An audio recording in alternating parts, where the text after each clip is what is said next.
Yeah, and really it started in the first, and we gave up 5 offensive rebounds, which gave life to a lot of their offense, because there was some possessions, right? And even saying that, we made a lot of errors, but at least if you can still cover the rebound, you tend to get away with some of those. And then it rolled into the second quarter, and it was a combination of 9 turnovers and going 1 of 10 from 3, with the only 3-pointer made, the one right before the half where it sort of bounced around for Sam. But this is it, right? Like, this is part of that learning curve for this group, because there was things where it really rattled our cage, and so how do we respond to that? And it's really important that the guys, we evolve and learn from this, that we can't just shoot ourselves out of this. It has to be done on the defensive end. It has to be done, relying on cuts off the ball, executing the stuff. Perth did a great job pushing us out. And then when they got out and ran, we were failing just to pick up coverage points, knowing what guys are capable of doing. Bryce Cotton, we fouled him on the 3-point line multiple times, and regardless of the quick turnaround, we did walk through, we showed video, we made it pretty clear what our coverage wanted to be, which is not a lot from what we do anyway. But yeah, we made a lot of simple errors, which obviously snowballed into bigger areas, and then you get a result like that second quarter. The response at halftime was great for a stretch. We got on that 12-0 run. We got some stops, we got some runs. Then Perth go on another little mini run, and then again that shakes us out of our boots. And we'll get that with this group. We got to understand this is like the last few games we had when we were down. There was a response. Tonight it probably shook us a little bit more, the fact that it was a home court, which we're still trying to win back the trust of the community. They've had 2 years of real bad results, and it's important that we put a product on the floor that they can get behind. It was unfortunate, obviously, that tonight was the result that it was, but a loss is only a loss if you don't learn from it, and I think there's a lot to take away from this game. Turnovers were a big talk of Saturday night. How did you see that tonight? You changed your opinions and thoughts on a lot of that? No, I mean, still an issue for sure. And again, I guess this is what we're highlighting is, there were some turnovers, right, which were controllable. But that second quarter was, we're trying to force something that isn't there. We have to sort of slow it down. We have to take a breath, and we sort of have to get through the back end of the offense. And, there was even times where maybe we recognised a matchup we thought was in our favour, but everything stopped. And we're trying to get the ball where we want it to go, but the defense collapses in, right? So we're advertising it, and of course Perth are a great team where they're able to back each other and support each other up, and we've never done it that way. We've always said get it early, then get at the back end of the offense, and trying to force it, like to break everything to try and force it. I think we showed a lot of early stage signs of, hey, still a lot of things we need to work on. Perth just did a great job of giving us a lot of content to work on this week.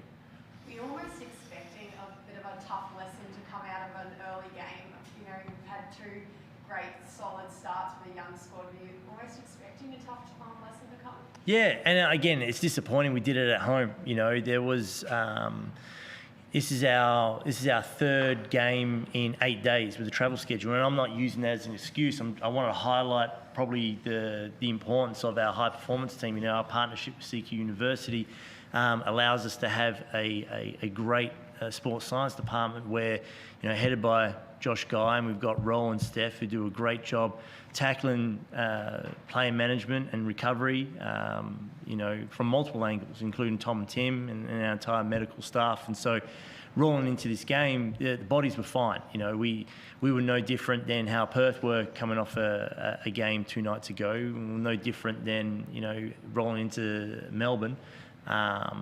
So, the wear and tear is what everybody experiences.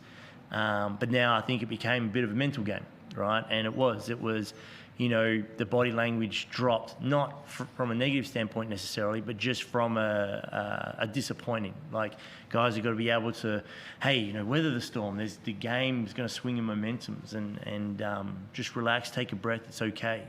Do it one possession at a time, and we went on that 12-0 run, then we missed a shot, and then Perth scored out of it, through our error.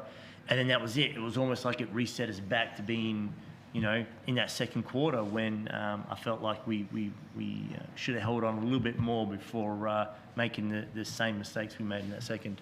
Just on the opening home game, Josh, how did you find it out there in front of the Orange Army? It was a disappointing result, but how was your first game in front of the home crowd? Yeah, it was awesome. I've heard so much about the fans here and how supportive they are, and they were loud the whole game. So yeah, you can't complain there. It was really good.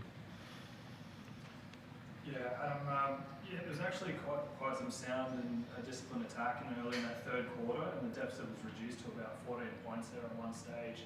And then it seemed to go a bit wayward from there. What did you notice around that time? Yeah, exactly that. And this is it. We got a group that is still learning to play with each other, and they got to develop that trust and bond still. And that's not going to happen overnight. And I'm aware of that. And sort of to the point earlier, I guess there was going to be a game like this. It's just disappointing it was here at home. We can't shoot ourselves out of every bad situation. We got to get it through hands. We got to, Kiana was great. When we moved the ball and you sort of had a drive kick, there were some really good looks at three that didn't drop in our favour. But, it's if it doesn't go in, and if it doesn't go in, it's okay. Let's clamp it down on the defensive end, and that's where we really dropped the ball. One-on-one coverage has killed us. There was, obviously Bryce and Blanchfield in that first half, but then Luke Travers was getting what he wanted, and there was just a compound of errors which were costly to us in the end. It seemed that Cotton was really their go-to man, especially in that first quarter. There weren't many other players who had the points that he had. Was that one-on-one working at least to shut the rest of their players down?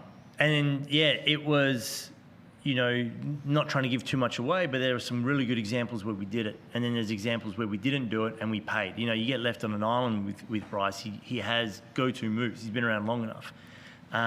So that was disappointing, that I felt like we didn't follow through and execute. And whether it is just trusting the tactics that we wanted to go with, because it's hard to make adjustments. We try to make a few adjustments, but it's hard to make adjustments when we're not even executing what the original plan was.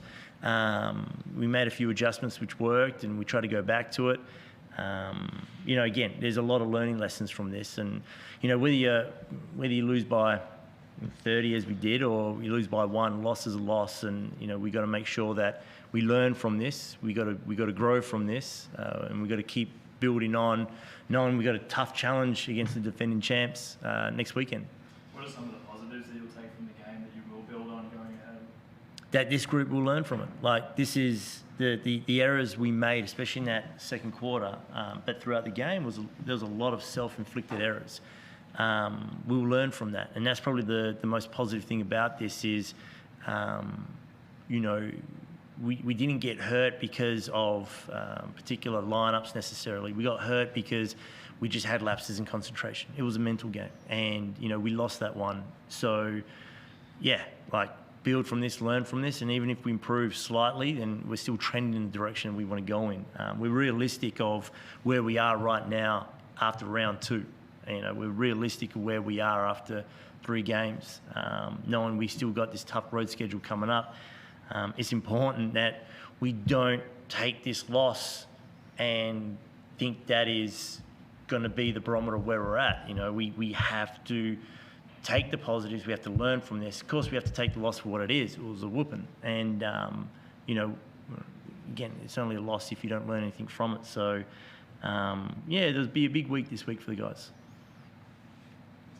All right, we will take it over to Zoom now if you'd like to start things off, please. Yeah, Josh, how are you feeling right now? Obviously, it's a little bit hard to talk about it after a loss like that, but it's been a whirlwind month or so for you. Are you still picturing yourself that you're actually here playing in the NBL?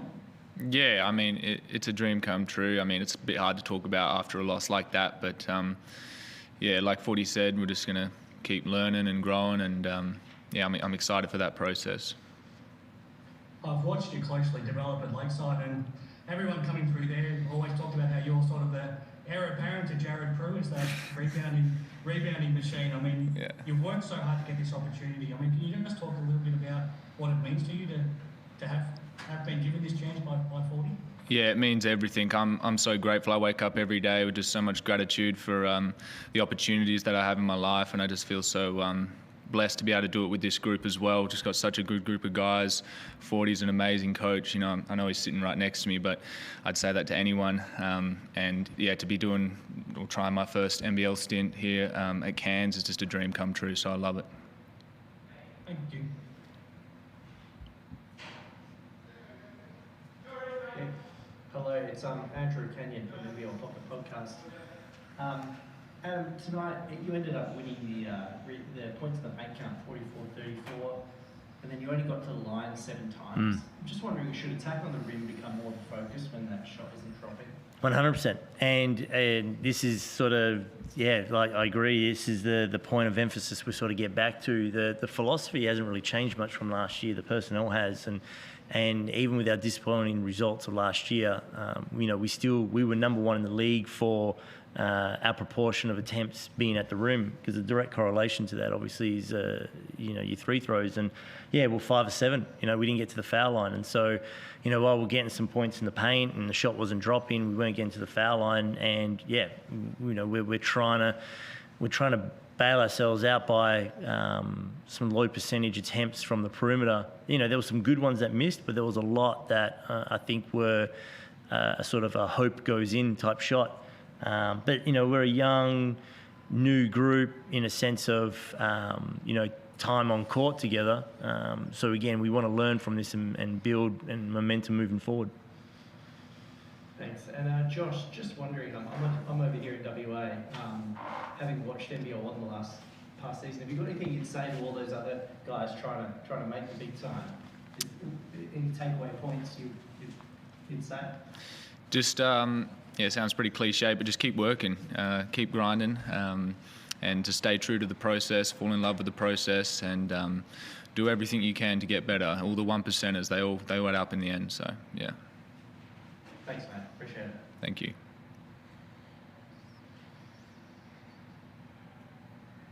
Thank you. Awesome. Thank you. Everyone. Thanks.